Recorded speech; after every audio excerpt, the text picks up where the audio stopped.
Who am I? It's a question we all toil with from time to time. Some of us know the answer to it with deep conviction. In our advanced worlds, we may think of ourselves as being our jobs, titles, or duties. One thing is certain, we all have a common origin, a source. Whether we believe that's from clay, molded by God Himself, or that we came from nothing and became something, followed by a big bang. Or perhaps the truth of who we are lays in our genes and our DNA.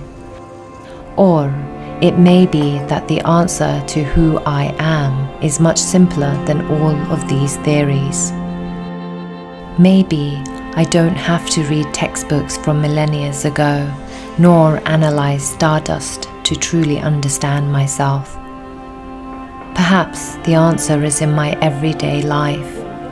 As they say, we are what we eat. Who am I? I am tea with sweet paratha.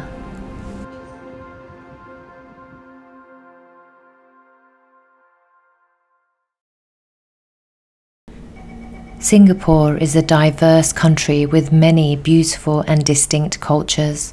I see it with my eyes and hear it with my ears. I can even taste it on my tongue. We are so happy to have celebrated Eid in Lau Pau Sat.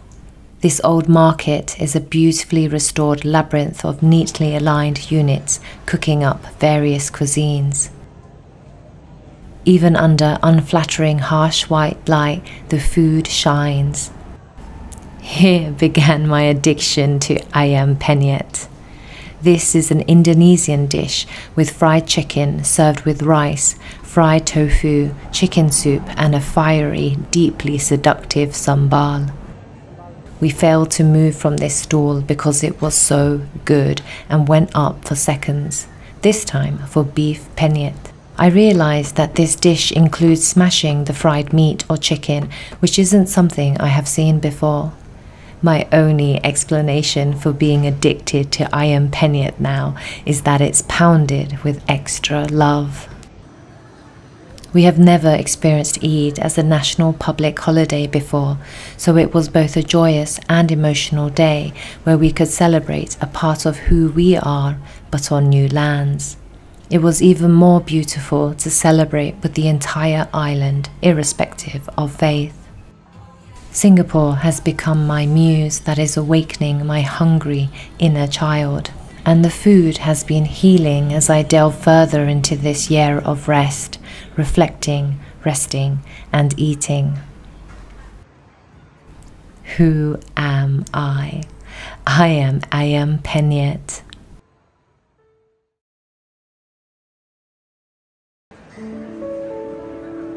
I love that in almost every corner of this tiny island there is something delicious being fried, steamed, or smashed. From street stalls to fine dining restaurants or food courts to little grab-and-go chains, all frequented by locals and foreigners alike. You'll even find children and adults at convenience stores enjoying the quick and tasty pot noodle dinners. Food is literally everywhere, for every condition and every mood, including love. In Western cultures, expressing love with words such as I love you or I care about you are important ways to express ourselves. But in my South Asian, Bangladeshi culture, expressing love with words was never my norm. I was envious of my Western friends and their parents sharing beautiful, loving words and affection for each other. It has taken me a couple of decades of my life to truly understand that my experiences of love and affection had actually been served rather than said to me. That love was shown before my eyes rather than uttered in my ears. Love is when my mother asks, "Have you eaten yet?" as one of her first questions on our telephone calls, or when my father will shyly tell me from across the dining table to put more food on my plate despite being fed to my full. It's also when my parents will pass down recipes to me from many generations ago, so I can learn more about them and myself, as if there had always been more to share and say, but without words. Rather, through our food, I discover more about who I am and my history.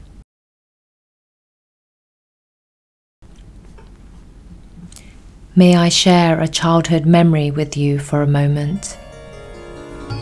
Growing up in the UK, I was graced daily with my mother's Bangladeshi food, but I didn't always feel positive about our food as a child.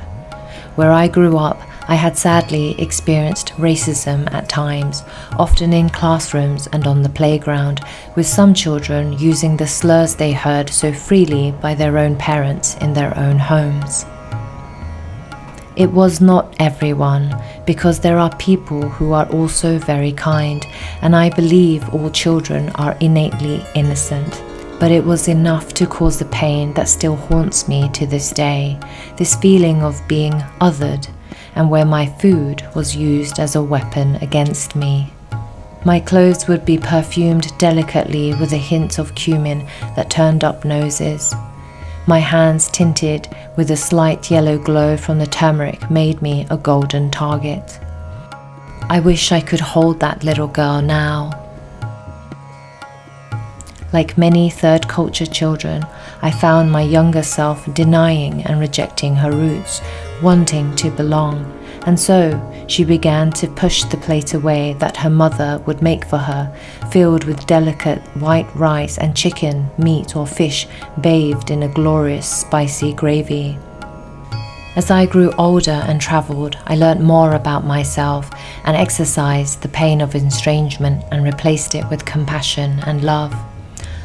I also learnt that a significant portion of the UK population devoured and enjoyed my mother's food in the thousands of curry houses across the country.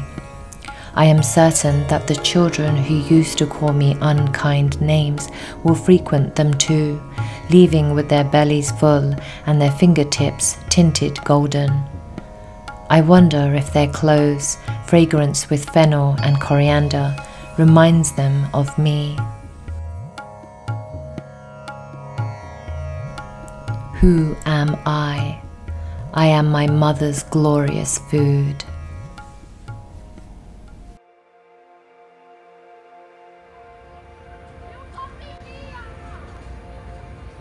Today, I feel an immense pride in my own heritage, my history, my mother's food. It is a portal to myself and my ancestors. My back straightens, I raise my head high, and I stand tall. My travels have taught me something fundamental, that a life well lived is one where we can all stand tall together.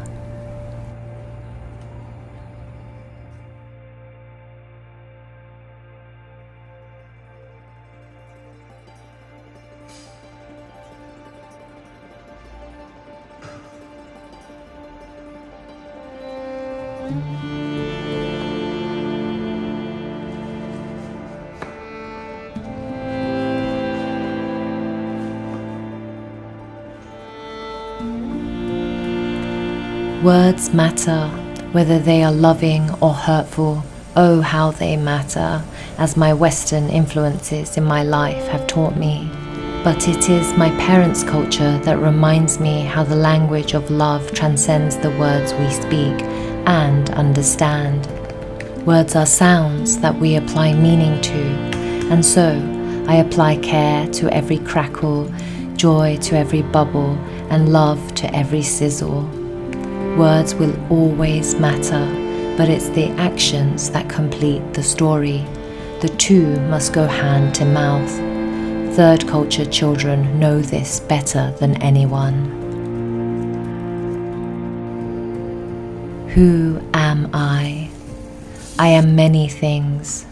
I am remnants of the universe, mysterious DNA code, and my faith. I am my mother's food. I was Hainanese chicken rice yesterday. I am Penyet the day before. But today, in all its simplicity, I am a British Bangladeshi foreigner in Singapore, eating Japanese okonomiyaki.